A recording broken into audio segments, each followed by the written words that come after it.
بسم اللہ الرحمن الرحیم۔ ہم سے اسماعیل نے بیان کیا، کہا مجھ سے مالک نے ہشام بن عروہ کے واسطے سے نقل کیا، وہ اپنی بیوی فاطمہ سے و اپنی دادی اسماء بنت ابی بکر سے روایت کرتی ہیں۔ وہ کہتی ہیں میں نے رسول اللہ صلی اللہ علیہ وسلم کی زوجہ محترمہ حضرت عائشہ رضی اللہ عنہا کے پاس ایسے وقت آئی جبکہ سورج کو گہن لگ رہا تھا اور لوگ کھڑے ہو کر نماز پڑھ رہے تھے۔ کیا دیکھتی ہوں وہ بھی کھڑے ہو کر نماز پڑھ رہی ہیں۔ میں نے کہا لوگوں کو کیا ہو گیا ہے، تو انہوں نے اپنے ہاتھ سے آسمان کی طرف اشارہ کر کے کہا سبحان اللہ۔ میں نے کہا کیا یہ کوئی خاص نشانی ہے، تو انہوں نے اشارے سے کہا کہ ہاں،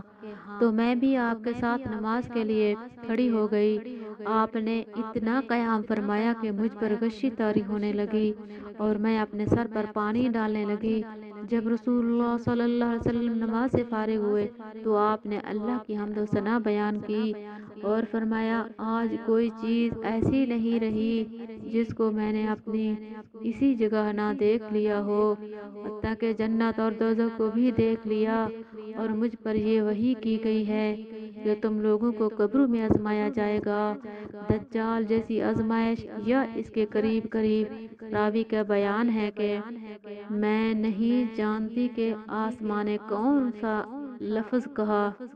تم میں سے ہر ایک کے پاس اللہ کے فرشتے بھیجے جائیں گے اور اسے کہا جائے گا کہ تمہارا اس شخص یعنی محمد صلی اللہ علیہ وسلم کے بارے میں کیا خیال ہے۔ پھر آسمان نے لفظ ایماندار کہا یا یقین رکھنے والا کہا، مجھے یاد نہیں۔ بہرحال وہ شخص کہے گا محمد صلی اللہ علیہ وسلم اللہ کے سچے رسول ہیں، وہ ہمارے پاس نشانیاں اور ہدایت کی روشنی لے کر آئے، ہم نے اسے قبول کیا اور ایمان لائے اور آپ کا اتباع کیا۔ پھر اس سے کہہ دیا جائے گا کہ تو سو جا، در حالانکہ تو مرد صالح ہے اور ہم جانتے تھے کہ تو مومن ہے۔ اور بہرحال منافق یا شکی آدمی آسمان نے کون سا لفظ کہا، مجھے یاد نہیں۔ جب اس سے پوچھا جائے گا کہے گا میں کچھ نہیں جانتا، میں نے لوگوں کو جو کہتے سنا وہی میں نے بھی کہہ دیا۔ صحیح بخاری حدیث نمبر 184۔ ہم سے عبداللہ بن یوسف نے بیان کیا، انہوں نے کہا ہم کو امام مالک نے عمرو بن یحییٰ المازنی سے خبر دی، وہ اپنے باپ سے نقل کرتے ہیں کہ ایک آدمی نے عبداللہ بن زید رضی اللہ عنہ جو عمرو بن یحییٰ کے دادا ہیں سے پوچھا کہ کیا آپ مجھے دکھا سکتے ہیں کہ رسول اللہ صلی اللہ علیہ وسلم نے کس طرح وضو کیا ہے۔ عبداللہ بن زید رضی اللہ عنہ نے کہا کہ ہاں۔ پھر انہوں نے پانی کا برتن منگوایا، پہلے پانی اپنے ہاتھوں پر ڈالا اور 2 مرتبہ ہاتھ دھوئے، پھر 3 مرتبہ کلی کی، 3 بار ناک صاف کی، پھر 3 مرتبہ اپنا چہرہ دھویا، پھر کہنیوں تک اپنے دونوں ہاتھ 2 مرتبہ دھوئے، پھر اپنے دونوں ہاتھوں سے اپنے سر کا مسح کیا، اس طور پر اپنے ہاتھ پہلے آگے لائے پھر پیچھے لے گئے، مسح سر کے ابتدائی حصے سے شروع کیا،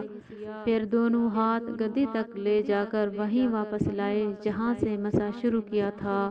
پھر اپنے پیر دھوئے۔ صحیح بخاری حدیث نمبر 185۔ ہم سے موسیٰ نے بیان کیا، انہوں نے کہا ہم سے وہیب نے بیان کیا، انہوں نے عمرو سے، انہوں نے اپنے باپ یحییٰ سے خبر دی، انہوں نے کہا میری موجودگی میں عمرو بن حسن عبداللہ بن زید رضی اللہ عنہ سے رسول اللہ صلی اللہ علیہ وآلہ وسلم کے وضو کے بارے میں پوچھا، تو انہوں نے پانی کا طشت منگوایا اور پوچھنے والوں کے لیے رسول اللہ صلی اللہ علیہ وآلہ وسلم کا سا وضو کیا، پہلے طشت سے اپنے ہاتھوں پر پانی گرایا، پھر 3 بار ہاتھ دھوئے، پھر اپنا ہاتھ طشت میں ڈالا اور پانی لیا، پھر کلی کی، ناک میں پانی ڈالا، ناک صاف کی 3 چلوں سے، پھر اپنا ہاتھ طشت میں ڈالا اور 3 مرتبہ منہ دھویا، پھر اپنے دونوں ہاتھ کہنیوں تک 2 بار دھوئے، پھر اپنا ہاتھ طشت میں ڈالا اور سر کا مسح کیا، پہلے آگے لائے پھر پیچھے لے گئے 1 بار، پھر ٹخنوں تک اپنے دونوں پاؤں دھوئے۔ صحیح بخاری حدیث نمبر 186۔ ہم سے آدم نے بیان کیا، انہوں نے کہا ہم سے شعبہ نے بیان کیا، انہوں نے کہا ہم سے حکم نے بیان کیا، انہوں نے ابو حذیفہ رضی اللہ عنہ سے سنا، وہ کہتے تھے ایک دن رسول اللہ صلی اللہ علیہ وآلہ وسلم ہمارے پاس دوپہر کے وقت تشریف لائے تو آپ کے لیے وضو کا پانی حاضر کیا گیا، جس سے آپ نے وضو فرمایا۔ لوگ آپ کے وضو کا بچا ہوا پانی لے کر اسے اپنے بدن پر پھیرنے لگے۔ آپ صلی اللہ علیہ وسلم نے ظہر کی 2 رکعتیں ادا کی اور عصر کی بھی 2 رکعتیں، اور آپ کے سامنے آڑ کے لیے ایک نیزہ تھا۔ صحیح بخاری حدیث نمبر 187۔ اور ایک دوسری حدیث میں ابو موسیٰ اشعری رضی اللہ عنہ کہتے ہیں، نبی اکرم صلی اللہ علیہ وآلہ وسلم نے ایک پیالہ منگوایا جس میں پانی تھا، اس سے آپ صلی اللہ علیہ وآلہ وسلم نے اپنے ہاتھ دھوئے اور اسی پیالہ میں منہ دھویا اور اس میں کلی فرمائی، پھر فرمایا تم لوگ اس کو پی لو اور اپنے چہروں اور اپنے سینوں پر ڈالو۔ صحیح بخاری حدیث نمبر 188۔ ہم سے علی بن عبداللہ نے بیان کیا، کہا ہم سے یعقوب بن ابراہیم بن سعد نے کہا ہم سے میرے باپ نے، انہوں نے صالح سے سنا، انہوں نے ابن شہاب سے کہا، انہیں محمود بن الربیع نے خبر دی۔ ابن شہاب کہتے ہیں محمود وہی ہیں، جب وہ چھوٹے تھے تو رسول کریم صلی اللہ علیہ وآلہ وسلم نے انہی کے کنویں کے پانی سے ان کے منہ میں کلی ڈالی تھی، اور عروہ نے اسی حدیث کو مصبر وغیرہ سے بھی روایت کیا ہے، اور ہر ایک راوی ان دونوں میں سے ایک دوسرے کی تصدیق کرتے ہیں۔ جب رسول کریم صلی اللہ علیہ وآلہ وسلم وضو فرماتے تو آپ کے بچے ہوئے وضو کے پانی پر صحابہ رضی اللہ عنہم جھگڑنے کے قریب ہو جاتے تھے۔ صحیح بخاری حدیث نمبر 189۔